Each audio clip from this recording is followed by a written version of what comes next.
I want to welcome you to Dream Chasers Radio with me, your host, Yaya Diamond. What's up, peoples? How you doing? It is a great day. I am so excited to be here. We have finally got Mr. Lindberg on the show. Finally. You don't know. We've been going back and forth. We've been having this just got to be an amazing interview for this to be so hard to get Mr. Gary on the show. Not only am I like elusive for some odd reason, but so is he. Yeah!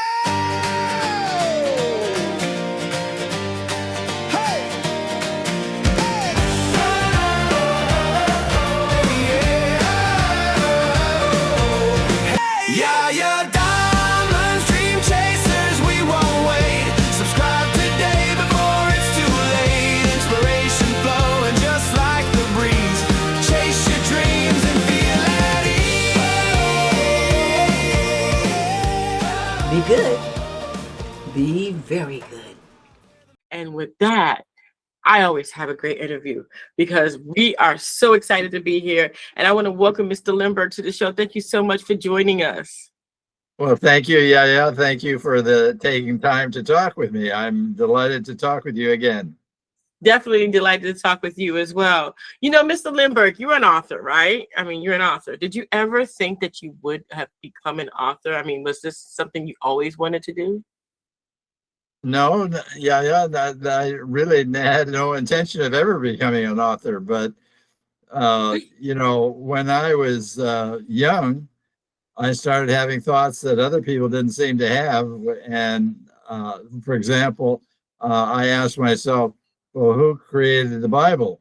Well, the answer to that seemed to be pretty clear, that God created the Bible because he inspired people to write it and to organize it. Mm-hmm. Well, then I asked myself, well, who created science? Mm-hmm. Well, the answer to that seemed pretty clear. The answer to that was, of course, God, because he created the universe and all that's in it. So then it struck me, well, if God created the Bible and God created science, they both must be saying about the same thing, or must be in harmony. They can't be in opposition like so many people thought. Mm-hmm. Well, then the second thing that kind of inspired me to become an author was when I was in high school, my sophomore year, it was time for me to take biology. Well, when I took biology, before I took biology, I asked a number of other students who had already taken biology what was required. And they kept telling me that they spent several or maybe many weeks actually dissecting frogs. Well, cutting up frogs was didn't excite me, didn't thrill me. So I decided that I would rather take botany instead. Well, when I did take botany, I learned a very important lesson. Wow. And that lesson was that all plant life is organized by 7 levels of categories: kingdom, phylum, class, order, down to the most specific level of species. Well, I thought that was kind of interesting. Well, later in life, I learned that all animal life, human life, animal life is all also classified by the same 7 levels of categories: kingdom, phylum, order, class, down to the most specific level of species. So then it really struck me that all animal life and all plant life are that well organized. I cannot see how that can happen by accident. I don't see how that happens by random, including evolution. Mm-hmm. It only can happen, in my view, by design. That means a creator, God, whatever you want to call him. And so then the third factor that inspired me to write my book was everybody said there's no evidence that God exists. There's no proof. Well, I decided to find out for myself.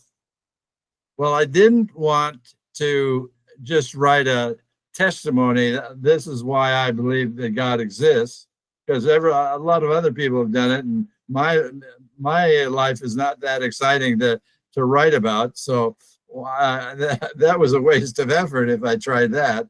And then I didn't want to write about the teachings of the Bible, because other people have done that better than I would have ever thought of doing, let alone do.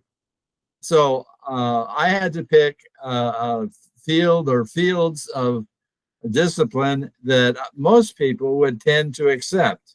And that field was, in my view, science. So I studied botany, zoology, Mm. human anatomy, and astronomy, chemistry, physics, plus mathematics. And I took mathematics in school up to and including calculus. So Wow. I I decided to look for evidence in those areas, and I found evidence that I thought proved the existence of God. So Mm. that's what inspired me. Those three things inspired me to start writing about the Bible. I wanted to share my thoughts because I thought they were worth sharing. I hear you. Wow. You know, you're right. It is by design. I always thought like, and I know that some people don't think like I do or like you do. You know what I mean? But That's right. I always thought like, why do I have to give birth? Yeah, Why can't I you're just right. like, yeah, why can't I just wait for a sale to like reproduce and then go to the street corner, pick up a baby and say, hey, my new baby. Why do I have to give birth? You know, that hurts. It's really not fun. It is really not fun. I haven't experienced that, so I don't know. Yeah, But well, I yes, know, I know. But I mean, and why are there still like, are we like seriously from the ape? I mean, why do we still have apes? I mean, things that evolve, like the Neanderthal. There is no more Neanderthal. You know, no. there's no more other human species except for the current one. So why are there apes? Well, It really, really got me. You know what I mean? yeah, yes, I understand. Well, I think that that's part of evolution, but that doesn't mean that we're descended from apes, and that's the Exactly. point. That's what I've been saying. Like, I don't think that I was ever an ape. I could never. Ooh, I couldn't do that. You know, but wow. So your book really goes into your study of where God came from, or if God exists, or the proof that God does exist. What was the most predominant fact that you found that you put in the book? Well, there are several, and one of them is about human anatomy. And Mm, I learned that the brain has 100 billion neurons.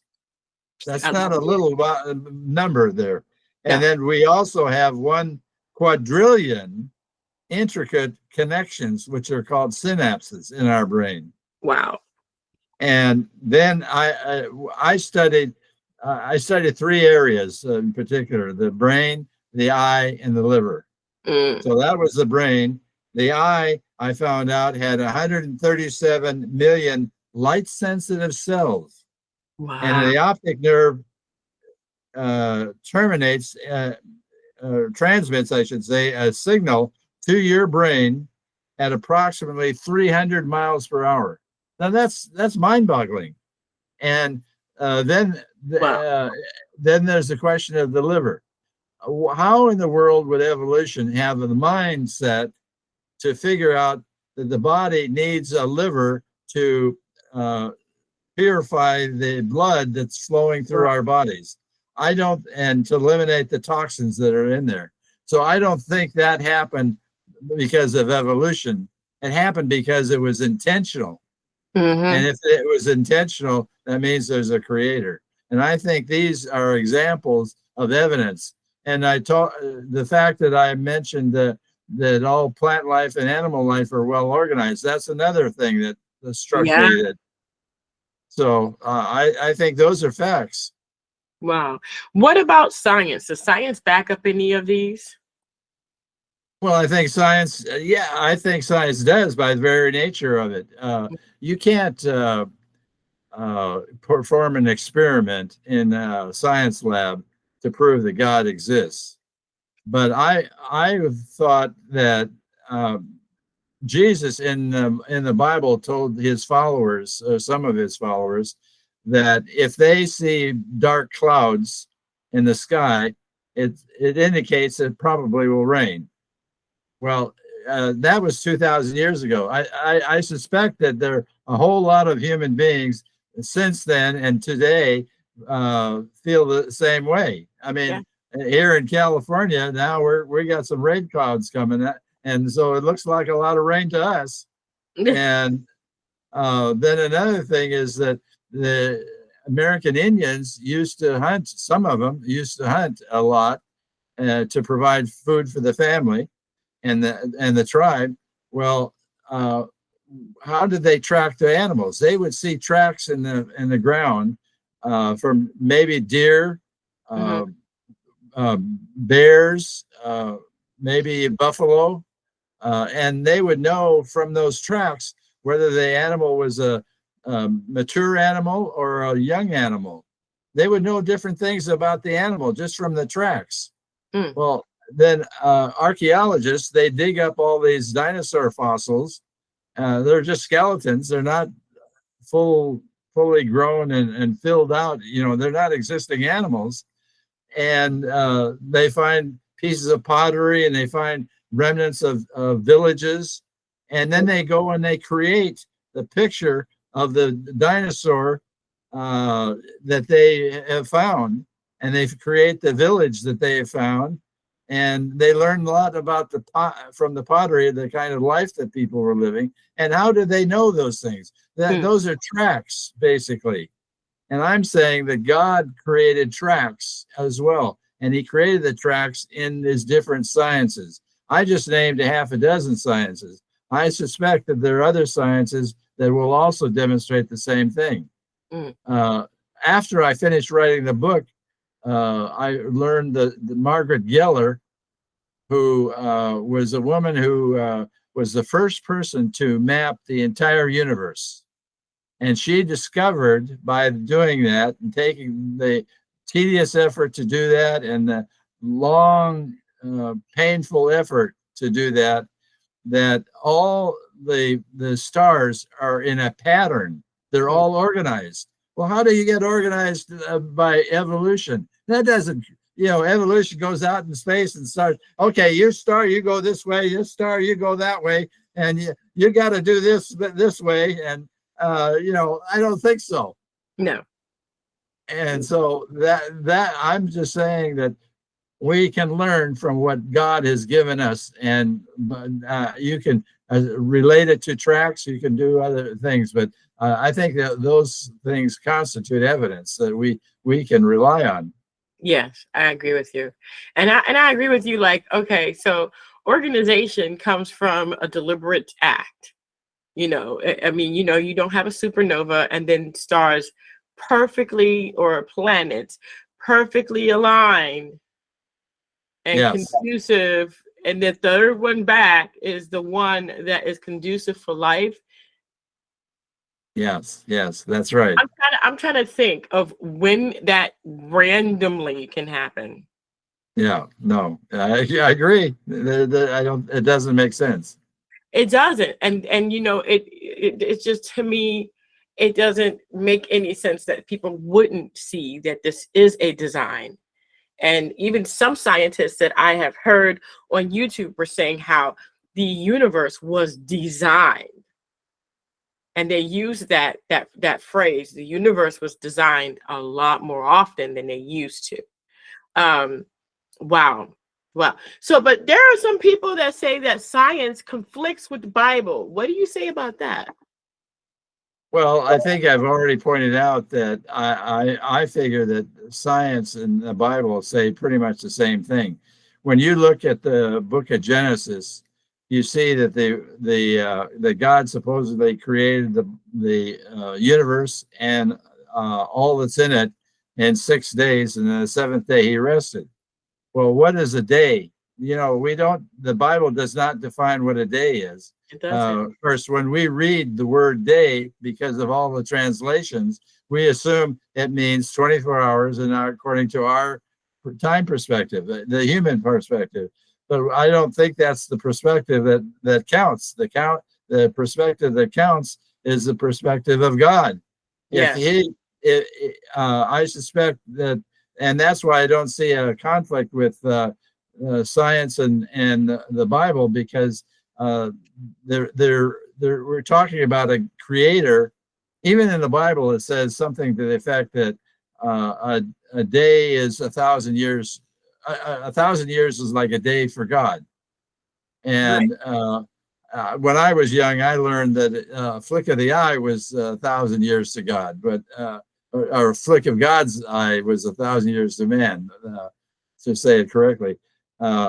So maybe, but the Bible doesn't say that now, so I can't use that definition anymore. But Yeah. the point is that God's perspective of time is millions of years, if not billions of years. Yeah. And so I see that evolution does occur, but I don't believe in evolution as the way that Charles Darwin said it. There was no common ancestor. There was no common source. God made those people, and he made, in my later book, as I already mentioned to you in my previous interview, that there were like 13 different human species.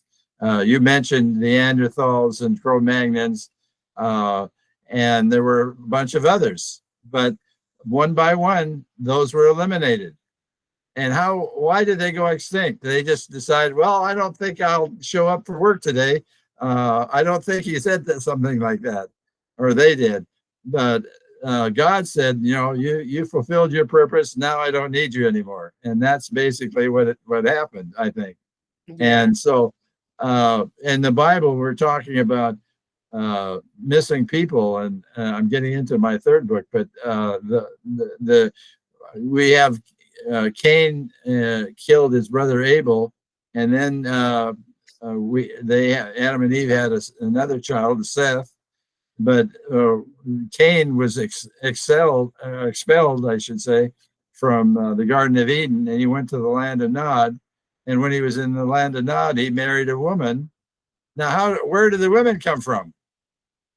I mean, they had to be created as well. So that means that Adam and Eve might not be the original people. It might be a metaphor. Yeah, I've heard that some say that was his sister or his sisters, because Adam and Eve were on the earth so long and the women weren't really recorded. It was usually just the men that were recorded. And so the women didn't get the notoriety. And so it was a sister. That is one perspective. That is one thought. And that could be the possibility. But I'm suggesting that if God created 13 different species, he also created more than one original person. Yeah, and it does say Adam and Eve were not the first; they were among the first. Right, and I heard that there are other tribes that were created. Yeah, so definitely. I heard that they said some translations from the Hebrew to the English is to repopulate the earth. So I was like, oh, that makes a big difference. Not just populate, but repopulate. Yeah, okay. That's a big situation. That's a big. I don't know nothing about it. I'm just saying that, everybody goes crazy with these translations. You got the new this and the old that and the Hebrew this and the plain that, and it's like it's a lot of stuff going on. Yeah, that's right. It is, but I love it that you've taken this book and you've compared it to science. You put it in a rational and kind of logical and common sense kind of thing, saying, look, ultimately speaking, the bottom line is that this is a design, and nothing can be designed without a designer. That's right. God is the designer. There you go. Yeah, and that is in your book, God Existence, Truth or Fiction, The Answer Revealed. Am I correct? Yes, ma'am. That's exactly right. Awesome. Wow. Where can people find this book? They can find it online at Amazon.com or BarnesandNoble.com or at Dorrance.com, the publisher. That's who published the original book. Sweet. Well, we're going to put the link in the description so that it'll be easy for people to find it and actually hook up to that and see it for themselves. If you really want to get into it, we can argue that God exists, doesn't exist. But at the end of the day, when we all go, are you willing to take the chance? That's what I want to know.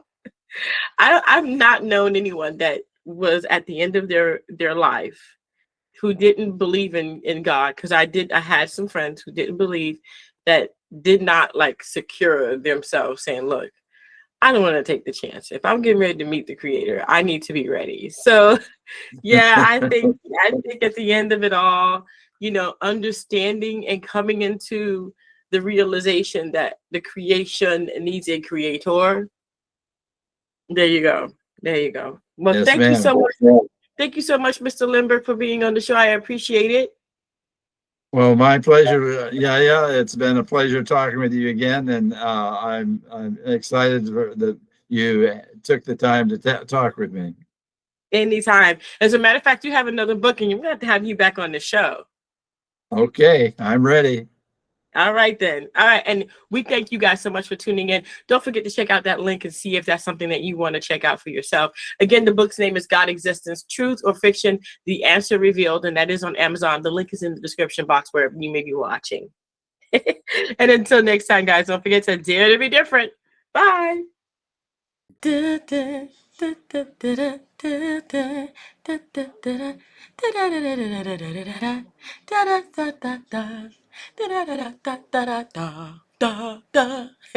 you for watching.